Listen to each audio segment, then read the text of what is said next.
I have So dirty. we I do hate a them. St. Patty's Day like dinner party every year, and I'm just remembering that there's so many pictures of me in like a green St. Patty's Day hat with like a big beard. Like so it's happened many times coming out of the winter. Are you the leprechaun? Yeah.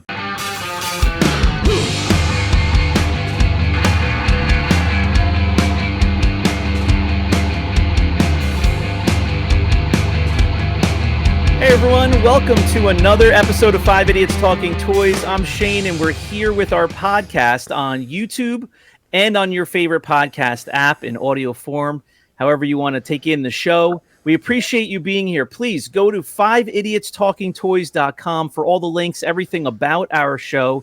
And you can also go to rogue5toys.com. That is our sales page.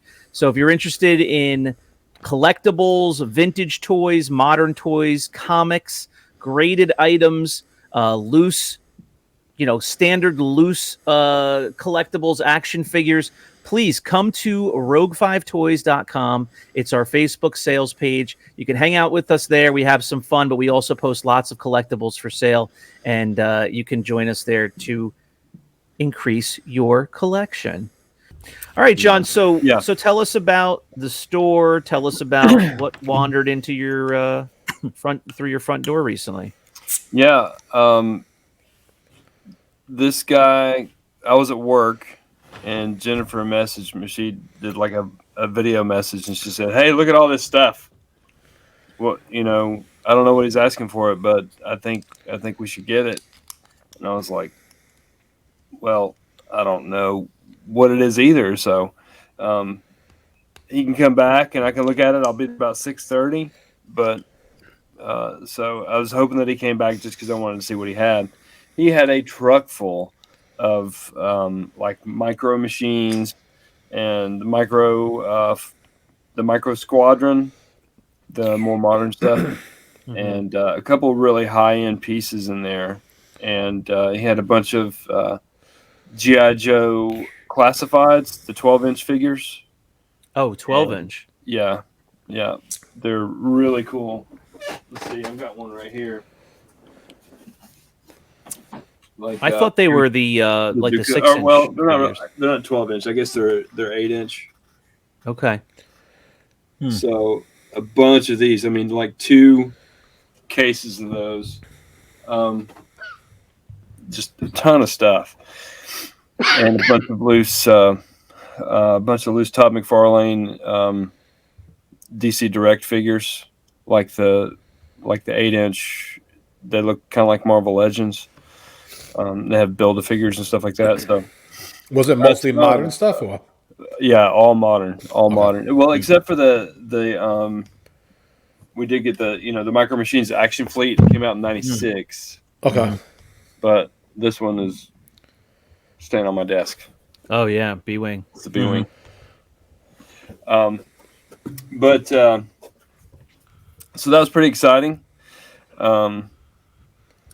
And we've been just working on trying to get them priced out and get them on the floor and get them on the website and selling some stuff. So tell us a little bit about that process, John. You get to the store, you're at the store, the guy comes back, he's got, like you said, a truck full, whatever it was. And I know you don't collect modern stuff like that regularly. Right. Now you have a store, so you're kind of getting an education as the weeks go by. But how do you attack that from your perspective of trying to make a deal?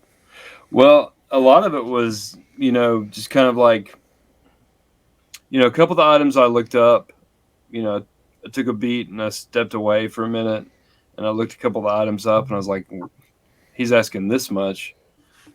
These 4 items are worth this much, or they're fetching this much. There's got to be at least 200 other things, if we could sell them. If we just sold them for $10 a piece, we'd make our money back, and they're all worth more than $10 a piece. Or I hate to use that word, worth more, but they're all going for more than $10 a piece. So. I kind of trusted him on his. I know that sounds crazy, but his brother his brother owns a comic book shop in Lafayette, Georgia, which is right down the road. And he sent him up here to my store because he doesn't. Most of the stuff he does is comic books, baseball cards, Pokemon cards, and stuff like that. So he sent him up here to me, and I was like, at first I asked him how much he wanted for it, and he told me, and I was like, oh my gosh, that's such a good price, because it was a truck full. I mean, I'm not even kidding that the truck was full of stuff. And then I was like, how in the world am I going to? So, I came up with a plan, and we got the money together, and boom, we got the stuff. So, and that's a little bit of a eye opener for you as well. Is that at any moment you might have a collection walk in the door, and as your store continues to grow, you want to have that ability to say, hey, if we want to pull the trigger, we can buy collections. Yeah, and we were, that's when you're growing, it's you have to get there first, kind of, to be able to do that on the snap. Yeah, and that's the thing. If we we haven't had a whole lot of traffic recently. We've had some people come in and stuff, and we've been keeping the doors open, and we've been buying stuff here and there, but it hasn't been like big collections. So I was trying to get to that point to where we had enough, petty cash where we could do something like that. And well, I know, like, with owning a store, mostly everyone that like I talk to or that I know that actually owns a store, they always say, I would say more than half of their sales are probably online and stuff, Facebook, whatnot. But you need a store because that's where the collections come in. That's the traffic. Yeah. That's the foot traffic. That's where, Aunt Gertrude down the block has little Jimmy's collection, doesn't know where to go, and she goes to the vault and drops it off. Yeah. So yeah.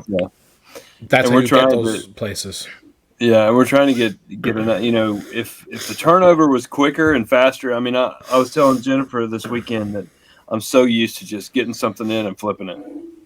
Right. Get stuff in and put it right on Facebook. Get stuff in and sell it right back out. Send it right back out the door, and then make a little bit. But the volume of it kept the cash flowing, and now we've got stuff sitting on the shelves.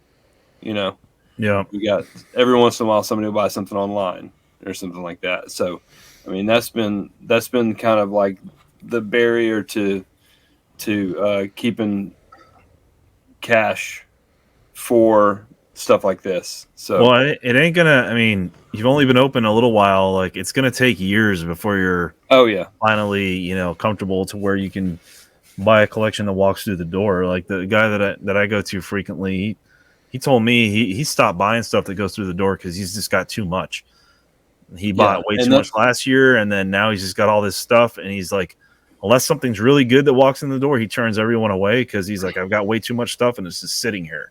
So he's like, I can't do it anymore. Yeah. And that's what we don't want to do, and that's what we don't want to have happen. But that's the delicate balance, it sounds like, with having a brick and mortar, is that you want to be able to stock your shelves.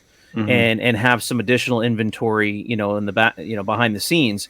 But at the same time, you need to have regular income and regular turnover of items. So Chris probably is very right. And it seems like you're going to figure that out, of course, but some of that you're going to have to sell in other ways to keep things going, keep the wheel moving. Yeah. That's what I'm trying to do with like some of the higher end stuff is, get it sold in other ways.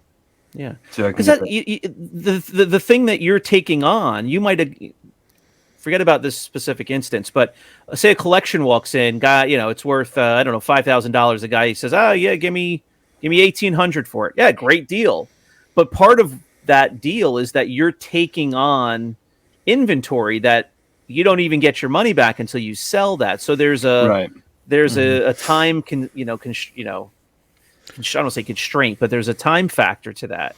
Yeah. So, how long are Action Fleet going to sit on your shelves? I don't know. We don't know yet. I know what John's talking about because, like, I'll get collections in also, and like, let's say I'll spend, I don't know, $10,000, $20,000. Like John said, he's used to literally taking pictures and listing it that night on Facebook, and start flipping it, and the cash will start rolling in. And I do that with collections all the time. If it comes in on a Wednesday, by Wednesday night I have it posted, because I don't want this stuff just sitting around in my house. Yeah, I don't want it sitting up there. That's my money being held up right now. But when you have a store, you have to have it kind of taking up the space, because you can't walk into an empty store. Exactly, and that's the whole conundrum of the thing. Yeah. And that's what I've been thinking about the last couple of weeks. I know it's a much smaller scale, but when I go around into the shelves in the bottom, I have boxes, full of stuff. I have so much money sitting in this room, just sitting here. I just mean like money that's tied up. Like I had money in a PayPal account. I bought some small collections. I bought some stuff, and it's now just things that are sitting here, and it's not money that I have access to. We see it though, Shane. And to be honest with you, there's been a lot of times where you've bought stuff and you've said, like, I bought it, I got a really good deal, I'm going to do a live auction, and I'm going to sell it. But the problem is that you don't have a live auction.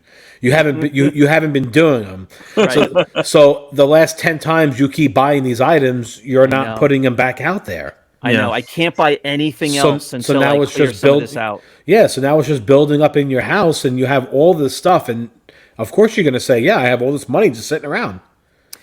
I don't want to give out too much information, but I left the convention last year with a good amount of money. Like between live sales I was doing around that time, the convention itself, and then I did some live sales after. I had like a decent amount of money built up, and I've now gone through that money since, it's almost been a year. It's creeping up on a year, but I've gone through that a full amount of money up into this past couple of weeks, and it's all just sitting around here. Not a lot of it is actually my personal collection. There's definitely graded stuff. Like maybe half of it is personal, but there's stuff ready for a live sale. So I've got to get off my butt. It is a lot of work, though, to sit for 4 hours and sell what Chris could sell in, an hour of posting things. The live sales take a lot more time. So, but it's fun. It's a balance of fun and time. But I kind of can relate to John in a very smaller scale, because I have stuff that I should be selling and not just sitting in a box. John, that store also, they have brick and mortar, but they also sell stuff on eBay too, just to get through they sell a lot of modern stuff on eBay. So like that might be an option too, just to have something, still out there. Cause that there's no point in having a bunch of product that just sits on the shelves. Yeah. You got to move some of it. And like the vintage stuff you can kind of keep in the shelf, cause that stuff's worth money. The modern stuff is new, so it's not worth anything right now, but in the future it will be. But you can just pump that stuff through on eBay, and that stuff, you might get 10 modern items in on a collection that walks in the door, and the next week you might get the same 10 items in. So you might as well just push all that out as much as you can. I mean, that's like with our Funko Pops, there's some that I was like, oh man, I wish we hadn't sold that, but I hadn't sold it yet, because how am I going to get another one? And then I found this collection 3 weeks ago, and it had 2 or 3 of the pops that we sold for big bucks, and we got a really good deal on about 30 pops, Yeah. So I don't know if this actually translates. I'm not sure if this actually translates. I mean, you'd have to like really figure it out somehow. But do you guys have the same sense that I do, that there's a lot of toy stores that we've heard the names of, and they're around the country, whatnot. We mentioned Dallas Vintage Toys, who donated a piece to a giveaway for us recently.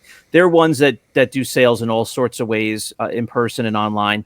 But names like that, you see them on eBay. Like, people will set up a photo shoot of the items, and they'll put the name of the store across the bottom of the photo.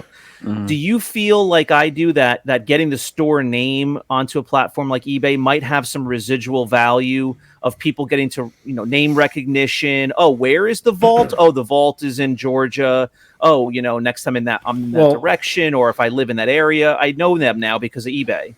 My answer would be definitely yes, because when you're on Facebook, a lot of people like to buy from certain sellers, And even if a certain seller may charge more than Joe Schmo, they don't know who Joe Schmo is.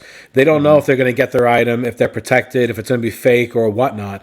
So someone might want to spend $5 more on a loose figure than what normally it would go for, because they know what they're getting is 100% guaranteed and protected.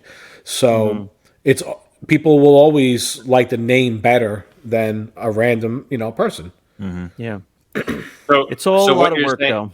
So what you're saying, Shane, if I go on my phone right now and I make the name The Vault on eBay, I can bribe John to have to pay me more money so he can take it over. Are you going to be the vault in Fort? Charles He's changes doing it right them. now. He's doing it right How do you now. spell Vault? VALT? It's on his hat. It's going to be Fort Oglethorpe Vault. Now, good. See if you can spell Fort Oglethorpe. Oh, that's impossible. No one can. I don't even know how that's spelled. Is it even on there? No, it's not on there. Charles is starting an eBay revolution. All right. But Well, what's very funny- good. One quick story about that, though. Yeah. It's funny. I got the collection in on a Friday, and the next day this guy comes in, and he's like, "Do you have any Micro Squadron stuff?" And I was like, "Dude, we'll have a bunch on the floor Wednesday. Nice. Nice. I don't have anything on the floor. Right? We don't have anything priced and ready to go yet." See that you gotta pull it out when the iron's hot. Someone comes in asking, like, Yeah. price it then and there, look it up, be like, yeah, we got some right here. Which ones are you interested in? And then look them up and see what they go for, and then sell them. Yeah, Yeah. I was thinking the same thing. That's what Brandon. that's He what the other loves- guy does. He loves pulling it out, Brandon. He just, whenever, he just does it.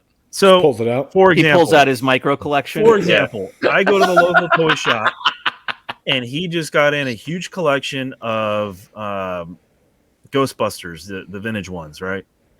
All sealed. I mean, Ecto sealed, Ecto 3 sealed, some other vehicles all sealed, right? I mean, multiples of them. And I asked, how much for this one? And he's like, well, we haven't priced it out yet. And I said, okay, well, this one and this one, what are you guys thinking? He's like, all right, pick which ones you want and let me know. And then we'll set them aside. And he went on eBay, sold listings or whatever, looked at them. And then he gave me he's like, how about this? I'm like, sure. So he already sold some of the stuff that he had literally just walked in the door. And I've done that before. Yeah. I've done that before.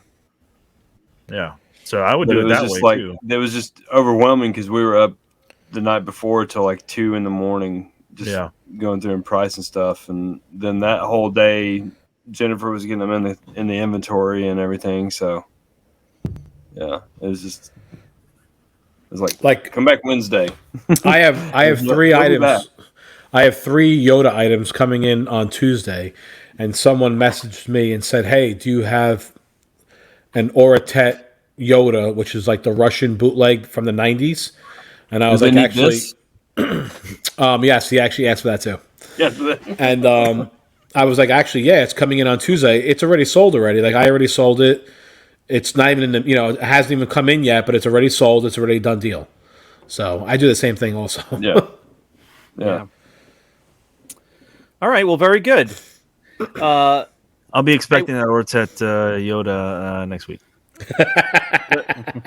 Someone actually messaged me for the same exact thing, and I said, I have never heard of that in my life. I have no clue. What is it? Or a Tet Yoda. It's some kind So of. do you know? Orchiette Yoda. Do you know the Russian bootleg of Bosk, which is the pink version that you've seen? Yeah, The pink we heard version. Rula, we've heard John Rula So in that like, line, there roll all is over it. there's the pink Bosk that everyone's seen. You see a Chewbacca, you see a Vader, but there's also a Yoda one also, Okay. and I think it's blue. Okay. And yeah, someone had his pants really really tight about it. So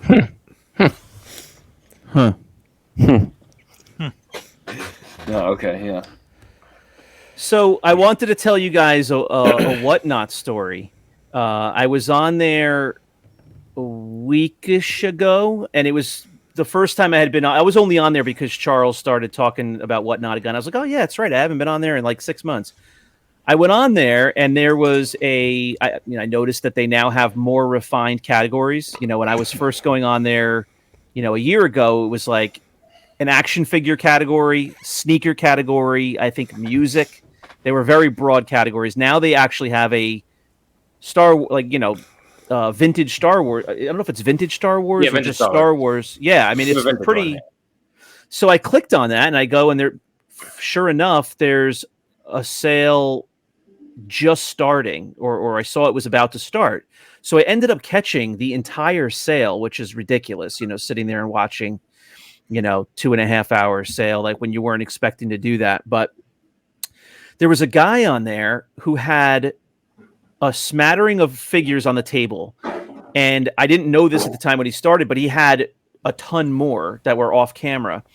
And he starts talking, he's a younger guy, and he starts talking about that he doesn't really know this or he doesn't know that. And so I'm like, oh, this is going to be a wild ride. And he goes, I don't really know Star Wars. And I'm like, what? This guy's got all vintage stuff, like nice looking stuff all over the table on camera. And he goes, yeah, I've never seen any of the movies, which in my regular life, that always blows my mind. Like, if you're, how could you have never seen even one of them at some point? Like, you're in your 20s and you didn't see anything from the 90s, anything from, the past 10 years. I don't know. So you would call it a schmattering? He had a schmattering, you said? Schmattering, I think I said. Yeah. So I'm saying this is going to be a wild sale if this guy has all this stuff and is about to sell it and doesn't have any clue what any of it is. And, then it occurred to me a little while later, well, you know what? Honestly, it doesn't matter if he knows what it is. I'm not going to get an amazing deal because there's other buyers on there and it's an auction. So he could put up, oh, this is figure XYZ and it's going to go for what it's going to go for. But I was just kind of tuned in because I was like, this is going to be like a S show because this guy has no idea what he's doing. So he was taking a figure and he goes like, all right, let's try this, guys. And it turned out he regularly sells something else, like some other form of collectibles he sells. Power Rangers. Something newer, yeah. So he knew how to run an auction. He knew how to use whatnot. He knows how to, do the whole spiel. But he didn't know vintage Star Wars. He was taking a figure, putting it on camera, and going, all right, guys, let me know in the comments, and then panning the camera over to a table with accessories all laid out like a mess, an absolute mess. Okay. And he goes, all right, let me know if you see the right accessory for this figure. And then it's friggin' 10, 15 people, who were all knowledgeable. I mean, it was all screen names. I don't know who everybody was, but I probably knew some of the people. And, we're telling them like black, gray pistol or, a twisty staff or whatever people were describing the accessory. It was just total ridiculous, but he got the rhythm. He started quickly finding the accessories. He had most of them and he was then putting them on there and hitting the go button. And it was like a 15-second auction. It was like, kind of chaotic. God. But watching this thing, he didn't know what he was doing.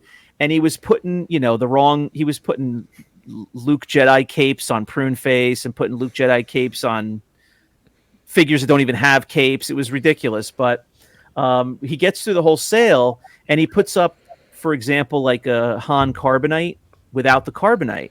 And I'm typing into him, there's I'm trying to describe, there's like a translucent block or however I said it, that goes with him. There's a block. Do you have the block? And he was like, I don't have the block. I have a whole pile of vehicles. I'll get to the vehicles at the end. And he had cases. And so he sells it without, and then he's selling some other stuff with missing pieces. He gets to the end, and he's like, and so now let me show you the vehicles I have. And he starts piling stuff on a pile in the middle of the camera of vehicles, parts, and accessories that he doesn't realize are not vehicle things. So he starts mounding it up, and now we're like, hour and a half, 2 hours into the sale, and a whole bunch of us just start saying, run it, just go. And because at this point, who gives a crap? Like, he doesn't know what he's doing. And so, by the way, before we get to this point, he goes, yeah, so I got this at a garage sale yesterday. And we're like, what?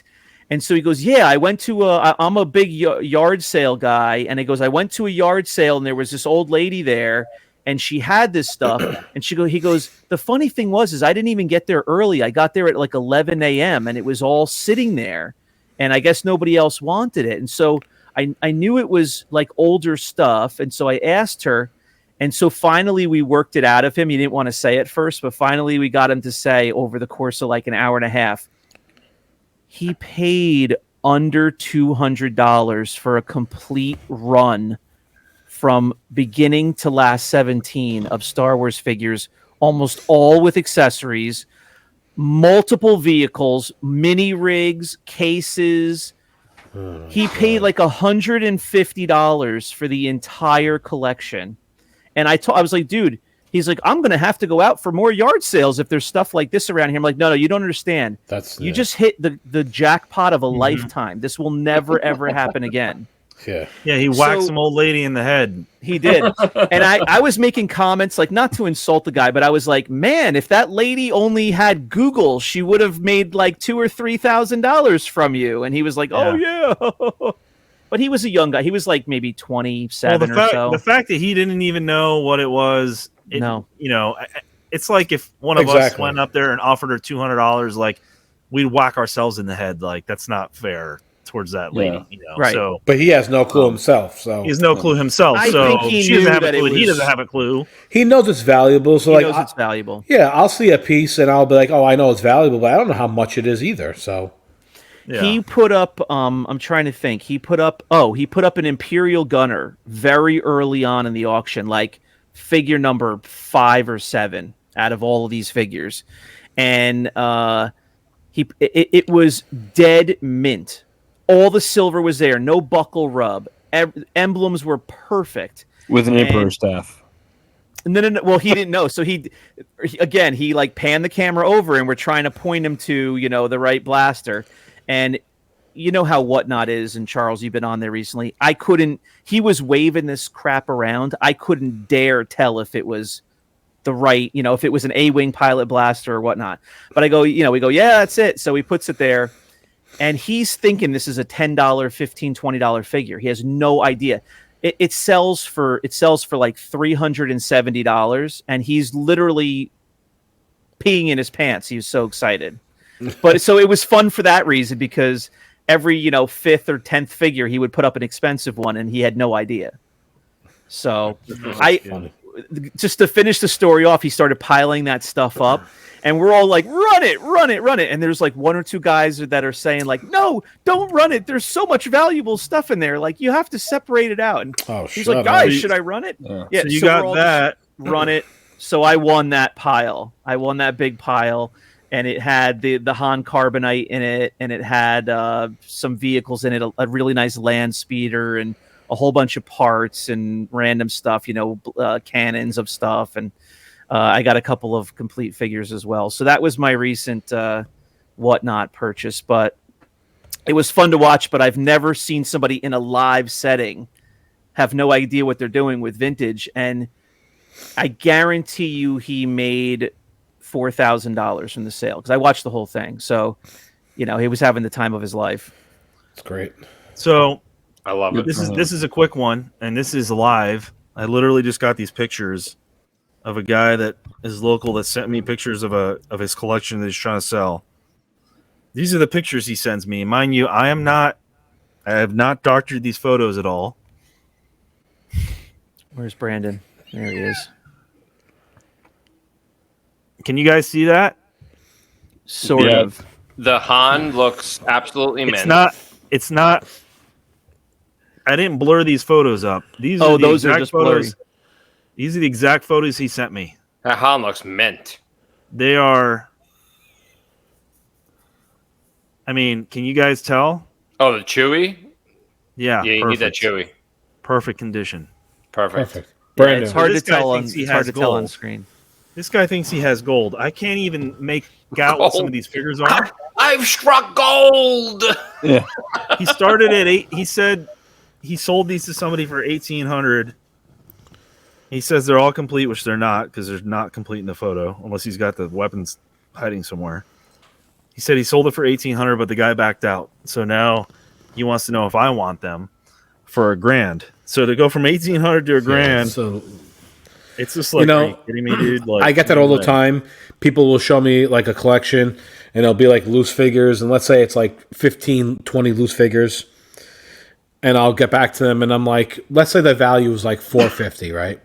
I'll say I'll give you 400 shipped, because in my mind it's like I'll make $50, but it's just inventory for the page.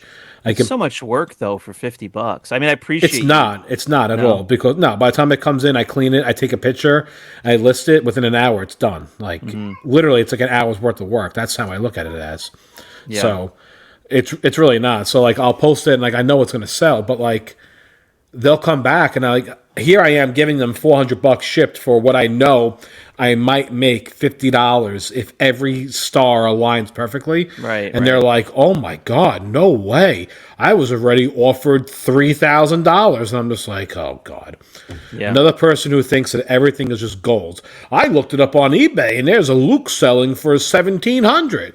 Well, yeah, that Luke has orange hair. This one doesn't have orange hair.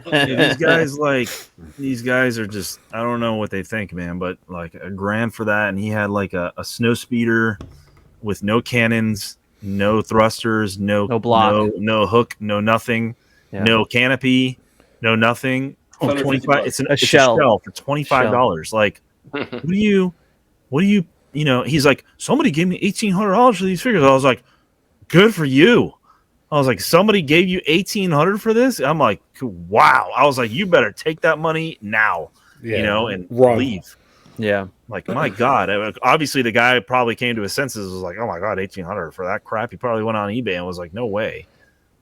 He's like, look, I sold this figure. This guy, I sold this one for $50. It was a naked prune face with a Bestman blaster. It took everything I had to not laugh. What kind of blaster? A blaster. A Bestman blaster. I couldn't laugh in his face, but I was just like, oh man, like you're taking people for a ride over here. I was like, I'm not interested at that price. Sorry. Yeah. Folks, if you're watching the show and you're enjoying it, please subscribe to the channel, subscribe to the YouTube channel, like this video and comment. Let us know what you thought of The Mandalorian, the beginning of the season 3 of Mandalorian. Let us know. Are you a modern Star Wars collector? Are you going to be watching out for the Vault and what John puts on Rogue 5 Toys as well? And are you guys Whatnot fans? Are you on there looking at live auctions at all? Have you done live auctions yourself? Charles is amping up. He's very excited about Whatnot and his new Lego career. I do want to tell you one more part of the story that I just remembered. When the whole thing was winding down, he was saying in the second half, this one guy of the auction, he goes, you guys are making my whole, day. I can't believe this is such a great sale. I'm going to give away. He didn't know the name C-3PO. He kept saying C-3PO wrong. It was hilarious. He was like C-C-P-R-O, everything was wrong. But he had the gold figure case, and he was like, he must have thought it was super expensive, which it's obviously not. But that was going to be his big giveaway at the end for free. And it was like, oh God, who wants that sent to them? Like an empty case. But he was going to give that away. And so it was like, okay, whatever, get to the end of the auction. All the figures are sold, accounted for, in the system, done. Like the whole sale is done. My pile was practically the last thing because it was all the leftover, whatever it was. And so now I'm remembering, there was probably about a third of the figures that did not have the accessories. So most of them did, but not all of them did. We get to the end and he's like, all right, it's time for the giveaway. And he's trying to do the giveaway through Whatnot, which Charles knows what that looks like. It's you have to follow and then you get entered in the giveaway and then it's a random spin of the wheel and somebody wins.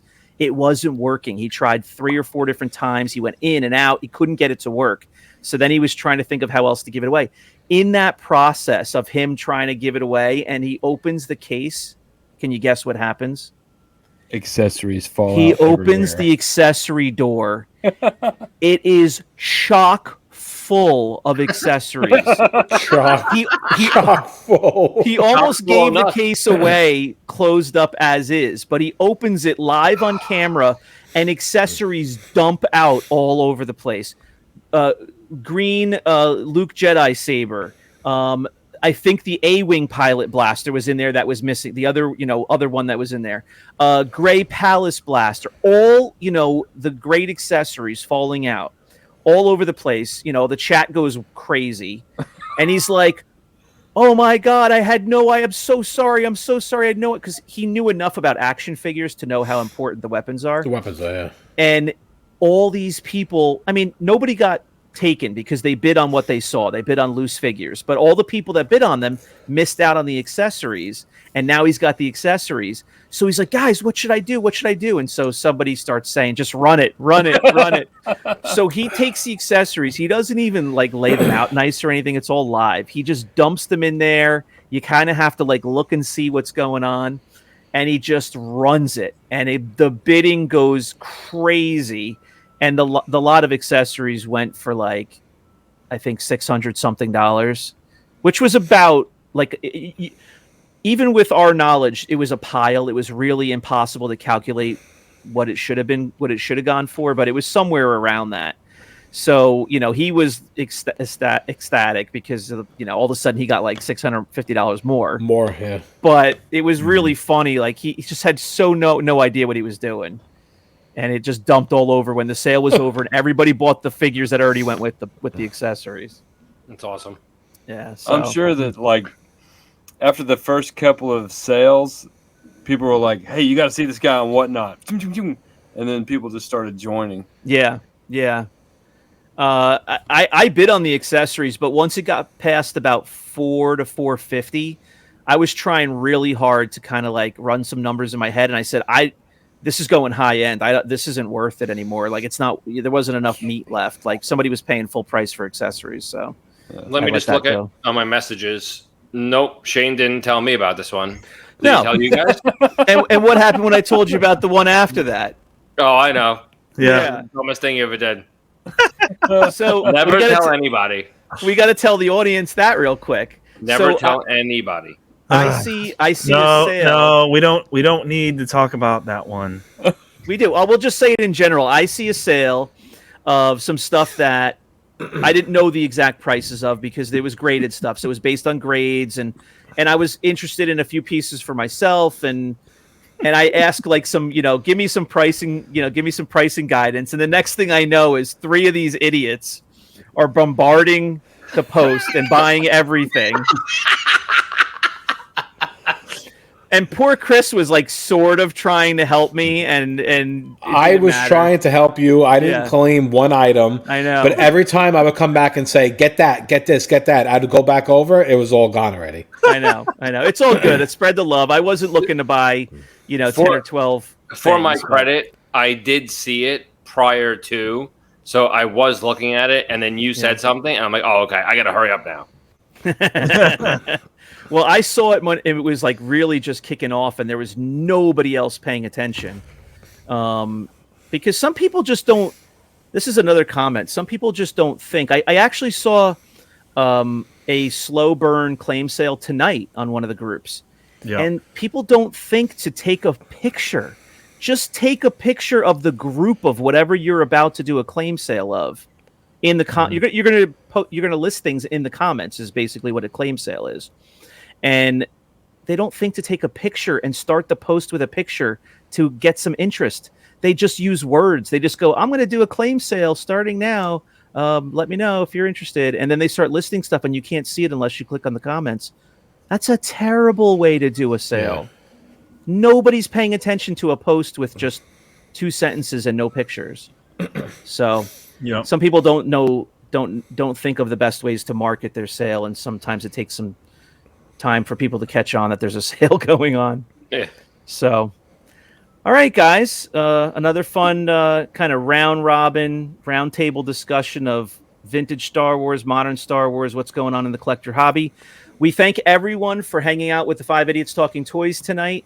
If you're watching this on YouTube, please subscribe to the channel. If you're on your phone and you're in the podcast apps, we say thank you to that for you.